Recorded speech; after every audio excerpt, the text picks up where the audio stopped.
Welcome everyone. আশা করি সবাই ভালো আছো।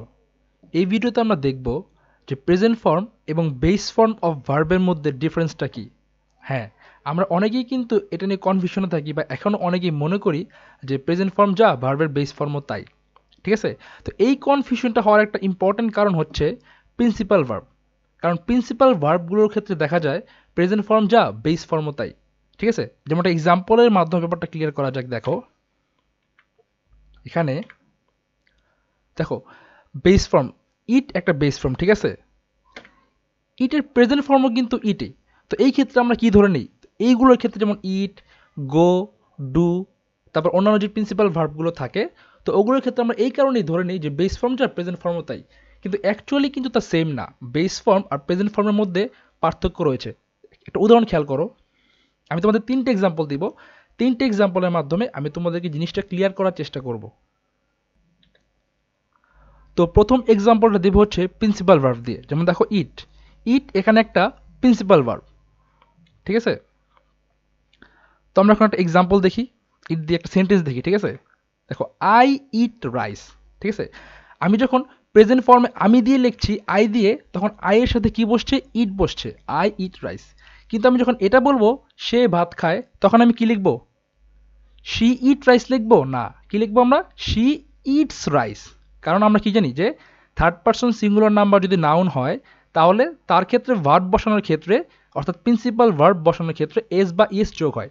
তো এই ক্ষেত্রে আই এর সাথে বসছে শুধু ইট, এবং শি এর সাথে বসছে কি, অথবা হি এর সাথে বসবে ইটস, এস বা ইস যোগ হয়। তাহলে দেখো তো, বেস ফর্ম ইট, কিন্তু প্রেজেন্ট ফর্ম কি শুধু ইট না, প্রেজেন্ট ফর্মও কিন্তু ইটস।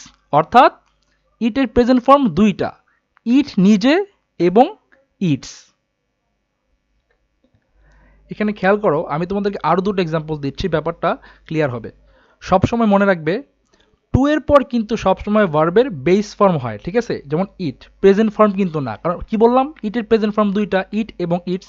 যদি টু এর পর সবসময় প্রেজেন্ট ফর্ম বসতো, তাহলে কিন্তু ইটও লিখতে পারতাম এবং ইটসও লিখতে পারতাম। কিন্তু আমরা টু এর পর সবসময় কি লিখছি? শুধু ইট, অর্থাৎ টু এর পর ভার্বের বেস ফর্ম বসে।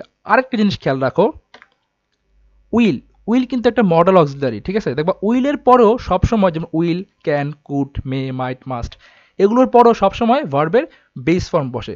যদি প্রেজেন্ট ফর্ম বসতো তাহলে ইট, ইটস যে কোনো একটা লিখলেই হতো, কিন্তু আমি কি লিখছি? শুধু ইট লিখতেছি, অর্থাৎ উইলের পরেও ভার্বের বেস ফর্ম বসে।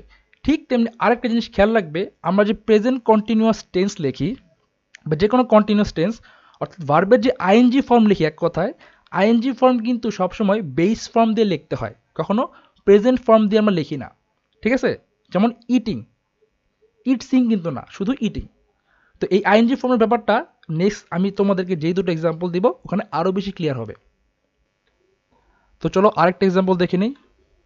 দেখো এখানে কিন্তু একটা কনফিউশন তৈরি হয়ে যায়। হ্যাভ, হ্যাভের বেস ফর্ম তা যা, হ্যাভের প্রেজেন্ট ফর্মও তাই, কিন্তু অ্যাকচুয়ালি তা না। হ্যাভের বেস, মানে হ্যাভ হচ্ছে বেস ফর্ম, কিন্তু হ্যাভের প্রেজেন্ট ফর্ম কিন্তু শুধু হ্যাভ না। একটা এক্সাম্পল দেখি আগে দুইটা। দেখো আমি যখন বলতেছি আমার একটি কলম আছে, তখন আমি কি বলতেছি? I have a pen.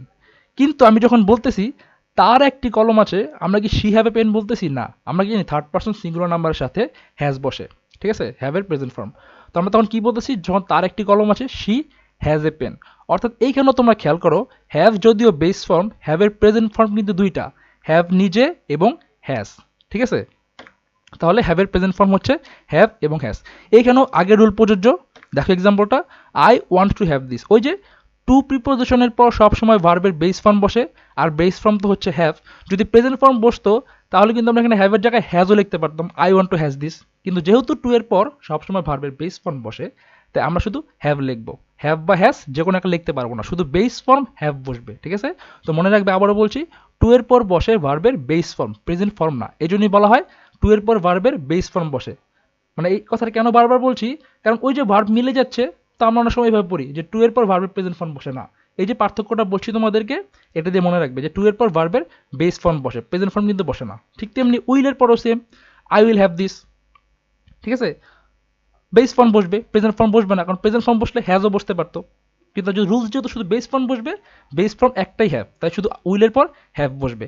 ঠিক তেমনি তোমরা যখন আইএনজি যোগ করবে, ওই যে বললাম আইএনজি সবসময় বেস ফর্মের সাথে অ্যাড করতে হয়, তাহলে আইএনজি কার সাথে যোগ করবে বলো তো? তাহলে আইএনজি যোগ করতে হবে হ্যাভের সাথে, অর্থাৎ হ্যাভিং।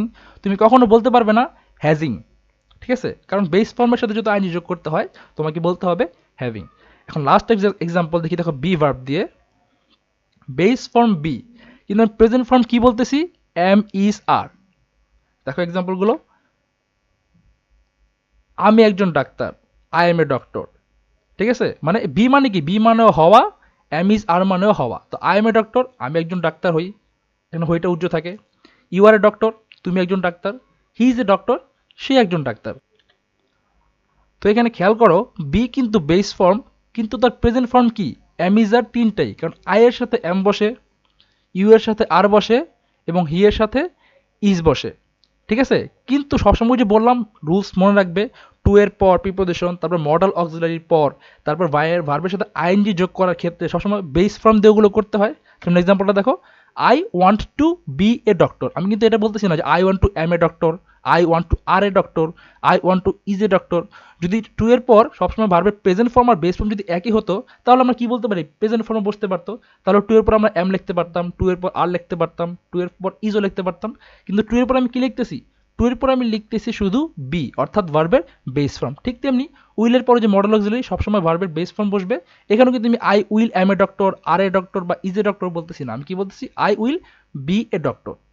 ঠিক তেমনি যখন তোমরা আইএনজি যোগ করবে, আইএনজি কিন্তু তোমাকে বি ভার্বের সাথে যোগ করতে হবে, যেটা বেস ফর্ম। তুমি বলতে পারবে না এমিং, ইজিং, আরিং, তোমাকে কি বলতে হবে, তোমাকে বিইংই বলতে হবে।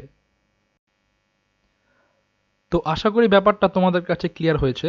তো চলো ফাইনালি এই তিনটা জিনিস, যে তিনটা এক্সাম্পল দিলাম, এই তিনটা জিনিসকে একবারে গুছিয়ে দেখে নেওয়া যাক। দেখো বেস ফর্ম কি কি বলেছিলাম, ইট, হ্যাভ, বি। এগুলোর প্রেজেন্ট ফর্ম কি হবে, দেখো এগুলোর প্রেজেন্ট ফর্ম কি, ইটের প্রেজেন্ট ফর্ম ওই যা বলেছিলাম, ইট, ইটস দুইটা, বেস ফর্ম শুধু ইট, কিন্তু প্রেজেন্ট ফর্ম দুইটা, কারণ আয়ের সাথে ইট বসে এবং থার্ড পার্সন সিঙ্গুলার নাম্বার সাথে যে এস বা ইস যোগ হয় ইটস বসে। তেমনি হ্যাভ, আয়ের সাথে শুধু হ্যাভ বসে, হ্যাভ বসে, থার্ড পার্সন সিঙ্গুলার নাম্বার সাথে হ্যাজ বসে। তাই হ্যাভ হচ্ছে বেস ফর্ম, কিন্তু প্রেজেন্ট ফর্ম হচ্ছে হ্যাভ বা হ্যাজ। বি হচ্ছে বেস ফর্ম, বি এর প্রেজেন্ট ফর্ম হচ্ছে এম ইজ আর, ঠিক আছে। তো আশা করি এখন থেকে তোমাদের আর বেস ফর্ম আর প্রেজেন্ট ফর্মের মধ্যে কনফিউশন লাগবে না, বা তোমরা কনফিউজড হবে না। তো জিনিসটা ক্ষুদ্র কিন্তু এর তাৎপর্য অনেক। তো এই বলা ছিল, এটা দেখানো ছিল যে অ্যাকচুয়ালি বেস ফর্ম আর প্রেজেন্ট ফর্ম এক না ভার্বের। তো ভিডিওটি যদি ভালো লেগে থাকে অবশ্যই লাইক করো এবং শেয়ার করে বন্ধুদের কাছে ছড়িয়ে দাও, যে তারাও এই জিনিসটা শিখতে পারে, ক্ষুদ্র ভুলটা, যাতে তাদের এই জিনিসটা নিয়ে কনফিউশন আর না হয়। এবং অবশ্যই কমেন্ট করে জানাও ভিডিওটি কেমন লাগলো। আর হ্যাঁ, চ্যানেলটি সাবস্ক্রাইব করতে ভুলো না, কারণ তোমরা এরকম ক্ষুদ্র ক্ষুদ্র জিনিস ইংলিশ সম্পর্কে এই চ্যানেলে আরও পেতে থাকবে। তো till then, take care, see you on my next video.